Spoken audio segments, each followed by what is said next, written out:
유동성 위기설이 촉발하자 자산 재평가를 하면서 재무구조를 안정화시켰습니다. 총 자산만 8조 3천억 원가량 늘어 부채 비율을 120%로 크게 낮췄죠. 여기에 활발하게 자산 경량화 작업을 이미 시행하고 있었습니다. 롯데호텔이 L7 강남의 토지와 건물을 롯데리츠에 3,300억 원에 매각했고 롯데렌탈 주식 9,790억 원에 매각하는 계약도 했죠. 아볼타 주식을 처분해 1,576억 원의 유동성을 확보하기도 했습니다. 롯데호텔 L7 홍대를 추가로 2,650억 원에 롯데리츠에 팔았고요.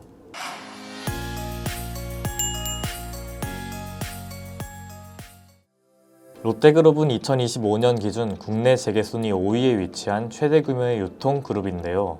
2024년 말부터는 다소 다사다난한 시간을 보내고 있습니다. 유동성 위기설로 한 차례 곤욕을 치른 뒤 재빠르게 재무구조 개선 작업에 착수했는데요. 2025년에는 비핵심 자산을 매각하고 주요 계열사의 재무구조를 개선하는 데 집중했습니다. 이번 영상에서는 롯데그룹이 2025년 한 해 동안 어떤 작업들을 거쳐왔는지, 그리고 새로 맞이한 2026년 여전히 남아있는 과제는 무엇인지 한번 짚어보겠습니다. 더벨 산업산부 김혜준 기자입니다. 롯데그룹이 유동성 위기설에 직면한 건 2024년 말이었습니다. 유동성 위기로 모라토리움을 선언할 수 있고 금융당국이 롯데로 인한 금융시장의 파장을 예의주시하고 있다는 소위 찌라시였는데요. 롯데지주가 공식적으로 사실 무근이라는 입장을 밝히면서 시장의 불신을 진화해 나갔습니다. 특히 유동성 위기설의 트리거라고 볼 수 있는 롯데케미칼 회사채 기한이익 상실 사유 발생과 관련해서는 롯데 월드타워를 담보로 제공하기까지 하면서 신속하게 재무 리스크에 대응했습니다. 사채권자 집회를 통해 재무 특약을 삭제하기도 했죠. 그룹의 적극적인 대응 속에 유동성 위기설을 일단락됐지만 시장과 롯데그룹 모두 재무구조 개선의 필요성을 확인한 이슈였습니다. 유동성 위기설의 배경이 된 롯데케미칼은 앞서 설명드린 대로 2조 원 상당의 회사채 EOD 우려에 대해 롯데 월드타워 담보와 함께 재무 특약을 조정하며 일시 상환 우려를 덜었습니다. 여기에 관계기업 지분 등을 매각하면서 추가적인 유동성 확보에도 나섰습니다.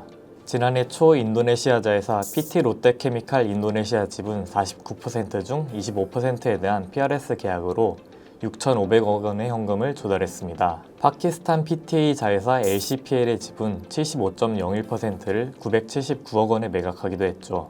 일본 화학사 레조낙 지분 4.9%를 2,750억 원에 처분하기도 했습니다.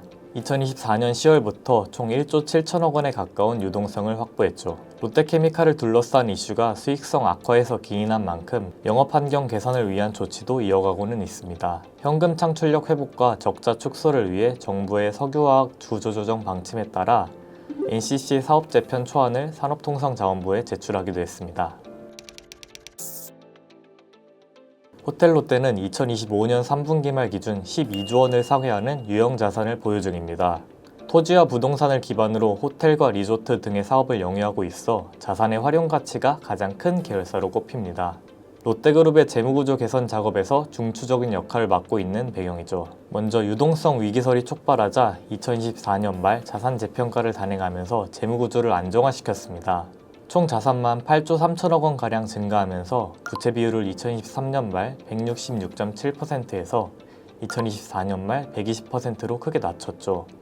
여기에 활발하게 자산 경량화 작업을 이미 시행하고 있었습니다. 2024년 8월 롯데호텔 L7 강남의 토지와 건물을 롯데리츠에 3,300억 원에 매각하기로 결정했죠.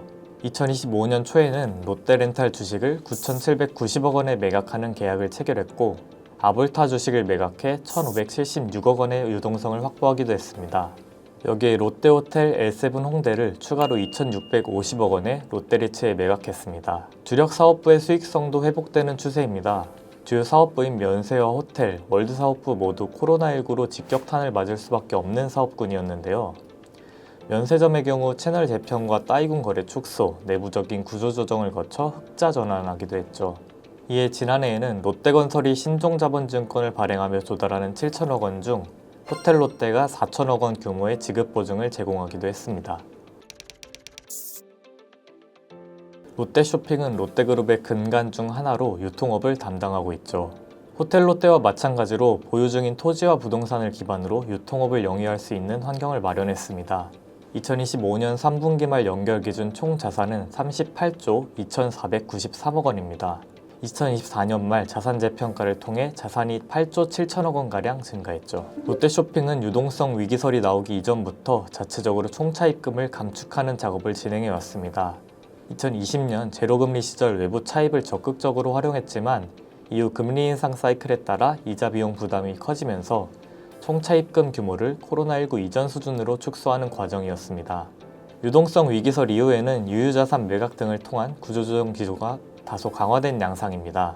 2024년 롯데 슈퍼 여의도점을 600억 원에, 롯데백화점 미아점 주차장 부지를 200억 원에 매각한 데 이어 2025년 영등포 나대지를 100억 원에, 홍대 시네마를 150억 원에 각각 매각했습니다. 여기에 추가적으로 2025년 3분기 말 기준 5,554억 원의 매각 예정 자산을 분류해놨습니다. 추가적으로 캐펙스를 에비타 내에서 효율적으로 관리하며 차입금 감축을 위한 재원을 마련하겠다는 입장입니다. 철저하게 에비타 내에서 투자를 집행하고 비효율 점포를 추가적으로 매각하는 방안도 검토 중인 것으로 전해집니다. 당장 유동성 위기설과는 거리를 둔 모습이지만 개선 필요성이 여전한 것도 사실입니다. 우선 롯데케미칼의 경우도 구조조정을 진행하고는 있지만 다행인 점은 롯데그룹의 재무구조 개선 작업이 올해 더욱 탄력을 받을 것으로 보입니다.